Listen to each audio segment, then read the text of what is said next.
Hey everybody, it's Master Gallengeist here, bringing you my review of the latest episode of Outlander, Blood of My Blood, Episode 6, Birthright.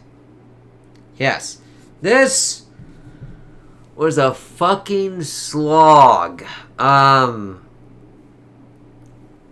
Shit, we got a lot of shit going on because Julia's giving birth. And everything kind of going on with that. Porter is still gung-ho of thinking of what other kind of avenues that Julia's attempting to do with this kind of shit. Brian is pretty much in there and is kind of like the saving grace as Henry is still doing his kind of stuff to try and find her. And Ellen does not factor into this episode whatsoever.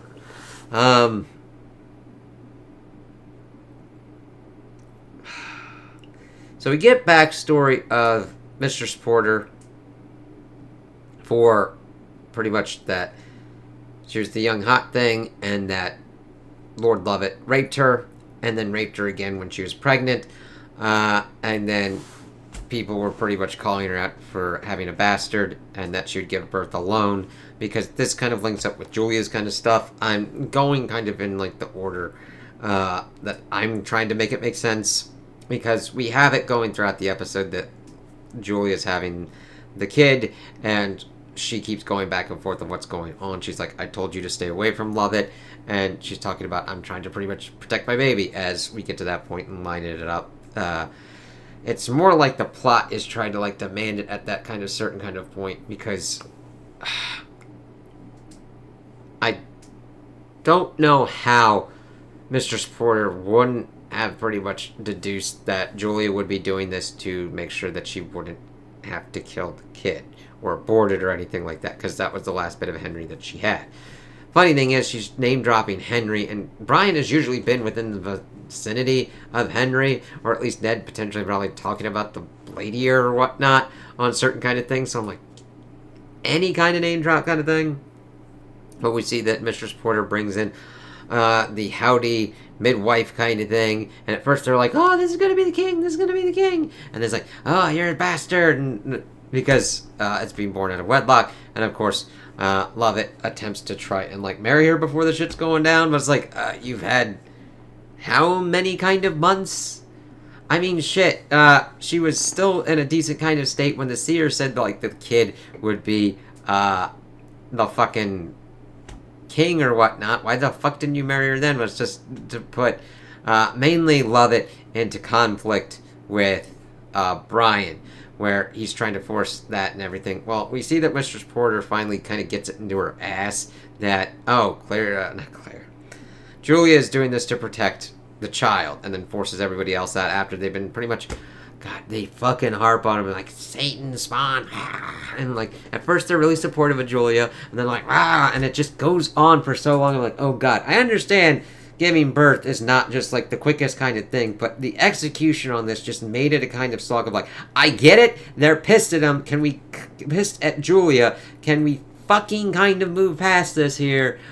We also get a link up of like Henry thinking about like Julia having Claire, which that was a kind of cool little bit as they kind of name her and everything. It was like cool to see that moment. That was good. Brian standing up to his father and kicking his ass out because men aren't allowed in the confinement room of Julia giving birth. This kind of lined up where they've already kicked out all the rest of the women and trying to deal with that kind of route. And then we see Porter helps her and she gives birth to a boy. We get a kind of thing that is potentially seen that the kid's is not alive, but after that kind of thing, it's all kind of settled down. While this is going on, Henry has a little kind of talk kind of with Bug, and it's like, listen, she's my wife, and she's pregnant, and Bug kind of has like a thing of like, yeah, I had a son that was stillborn, and it's like, all right, I'll help you. We'll get these midwives and see if anybody's in the area. He questions like a couple of them before one says, oh yeah, she's dead, and so's the kid. Sorry about that. Bug's out. It's like, that's a little bit too easy. Bug pretty much paid her to kind of stop this kind of shit. I'm like, Bug, you're lucky that Henry didn't fucking kill himself. As we see him having a crazy, like, they just trauma dump on this motherfucker. Like, if you don't like Henry as a character, I kind of understand it because they just give him the one note of being pretty much traumatized by the war, and doing everything that he can to try and find his wife, but pretty much being completely and utterly stymied by like how much they don't focus on him. And then it's just like, oh, he just keeps spinning wheels and having nothing to really show for his active kind of role in this, because they focus more on Ellen and Brian, except for this episode where they focus on Julia giving birth. I like how they showcase Henry's PTSD, but the thing is, they just make that his defining characteristic, and Julia and the children as the main thing that are keeping him kind of sane and kind of tethered, because we see him then kind of dealing with this, which I think was actually pretty effective of him, fusing what's going on in the 1700s versus the 1900s as he was celebrating the end of the war and everything, and being with Julia and all that, and then fusing it up between that prostitute as well, as he does bang her and everything to kind of deal with everything, because his world has fallen apart, being told that his wife and unborn child are dead. I do find it kind of strange that neither of them kind of bring up that, you know what, we should probably try and get back to our daughter Claire. I mean, Uncle M's alright, and kind of is able to take care of Claire, but I'm just like, you kind of want to think about them or anything? And that's kind of where his shit goes. So that really upped Arch on my shit list, where I'm like, Ian should have took him out even faster because of how much of a dick ass he is. I'm like, dude, you really should have just actively helped him attempt to do this, because that would have been more interesting and given us more kind of push and pull kind of effect on them. Doing it this way kind of escalates it to a point where it's like, alright, Henry possibly could have killed himself, and he could have possibly just killed you and went on a fucking bender-ass rampage and took fucking Grant out. I'm like, and the thing is, they're putting this off that, putting this on that, like, this search is such an onerous fucking thing for the Grants or whatnot. I've seen, like, the problem with that is we are not shown that it has negatively impacted Henry's duties as being a bladier. Everything that we have seen is that he has been able to competently do his duties without the search negatively affecting those duties. We need to see that to understand that tension for Bug and Grant. Otherwise, they are just annoyed that this motherfucker is looking for his wife that is pregnant. Okay, you dumb fuck, he's still able to do your shit and actually comes up with smarter kind of fucking ideas for you, but God forbid he looks for something that he needs, you goddamn dick fucks.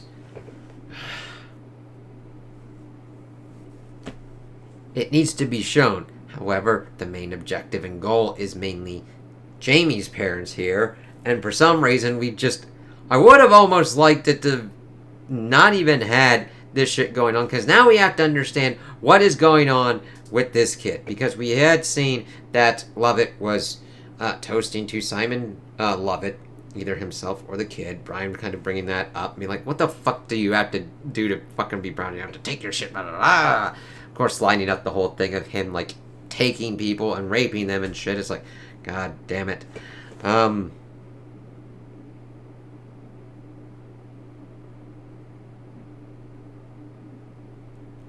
Order of operations. Yeah, just take them out, because now we've got this weird kind of thing that could go in different kind of routes. I was looking up ages, and young Simon cannot be this kid. Okay? We're going to have a lot of problems with the boy that was born here. They're not named. We do have Julia dropping Henry's name and everything like that. Because I looked it up, and evidently he was born in like 1726. It's like 1714 here. Now, one of the weird kind of things that I'm having is that this could potentially be who Willie is. Jamie's older brother that died.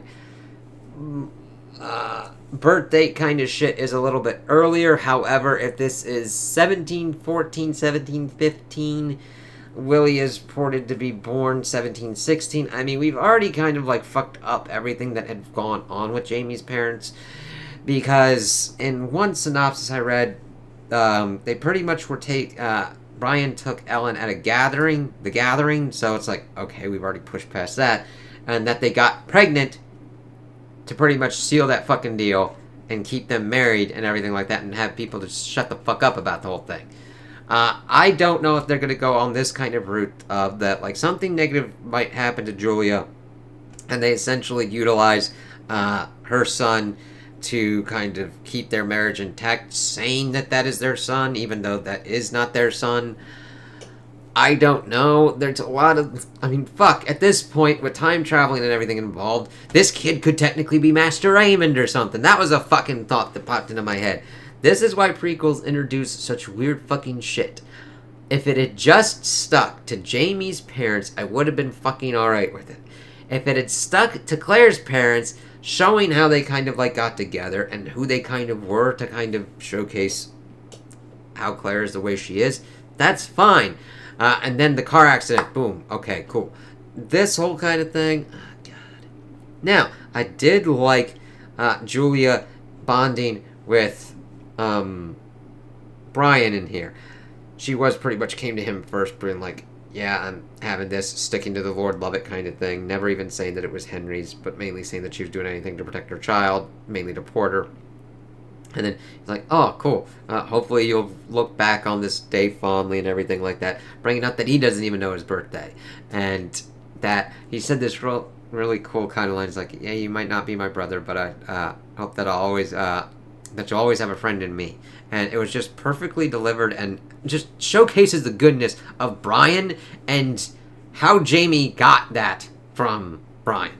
Brian also got whipped by Lovett because he forced him out of the fucking place, but it was by his fucking banner man instead. It's like, fuck you, man, whatever. And Julia then goes, there's a cake there, puts a candle on top, and tells him to make a wish and blow out the candle, and he does, and that's how the episode kind of ends. And then we see the next one looks like it's going to be fucking stupid and shit as we get Colum, Dougal, Ellen kind of...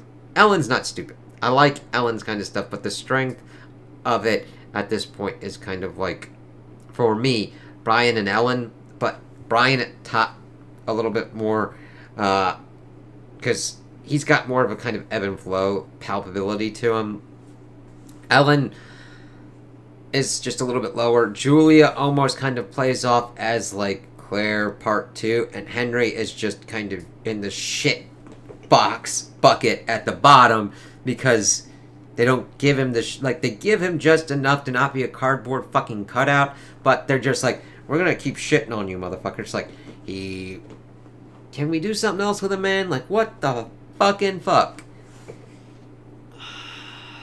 This was just an onerous one to kind of go through. I did like certain shots and stuff, especially Henry with like everything back and forth, with him kind of just like breaking reality at a certain kind of point. That was kind of cool and well done.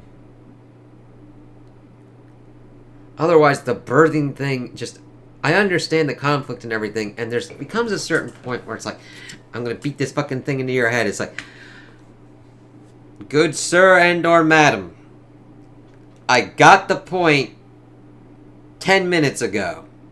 Can we move the fuck on here? Ugh. So, we'll see how this kind of goes. I just continue seeing the problems kind of continuing and spawning more and more, but that's also because of the prequel kind of bit. Like, shit. I don't know what they're attempting to do here. If they're trying to fix, not even fix, but to justify the whole faith thing in the original Outlander, where I'm like, don't go, like, the thing is, I didn't even think they would go there, and then they went there, and I'm like, it's like watching a kid, and they're having a good old grand time, and then just out of nowhere, you just see them lock eyes with the light socket, and then just fucking thunderbolt for it. I'm like, what possessed you to do this? Like, it's not even within the realm of their sight or possibility. It's just like, they're doing one thing. Playing with some action figures or whatnot. Playing with some dolls. Having a grand old time. And then out of nowhere, pop up. Eye lock. Thunder fucking. It's like, why? No! What are you doing? What possessed you to do this thing? And you're just like, and it's just like, and the kid's like, eh? And it's like, no! Don't do it! Please! Like, you attempt, like, it just came out of nowhere. You're not even on the... God. We'll have to see. It really feels like they just padded it out. Where, like, they almost could have just made, like, a movie / a miniseries. I don't know, 3-episode miniseries if you're doing the kind of thing to do this for mainly just Jamie's parents, but even kind of Claire's parents. Like, play with your formats. You didn't need to do a 10-episode season on this, because it's really kind of rare when I can do a 10-episode season. I'm like, this feels padded out and stretched to ungodly lengths for what we're attempting to do here. And I'm just like, fuck. So we'll see what goes on here. So those are my opinions on the episode. Tell me what you guys think in the comments below. If you liked it, if you didn't like it, if you agree with me, if you disagree with me. Also, like and subscribe, and I hope you have a good day.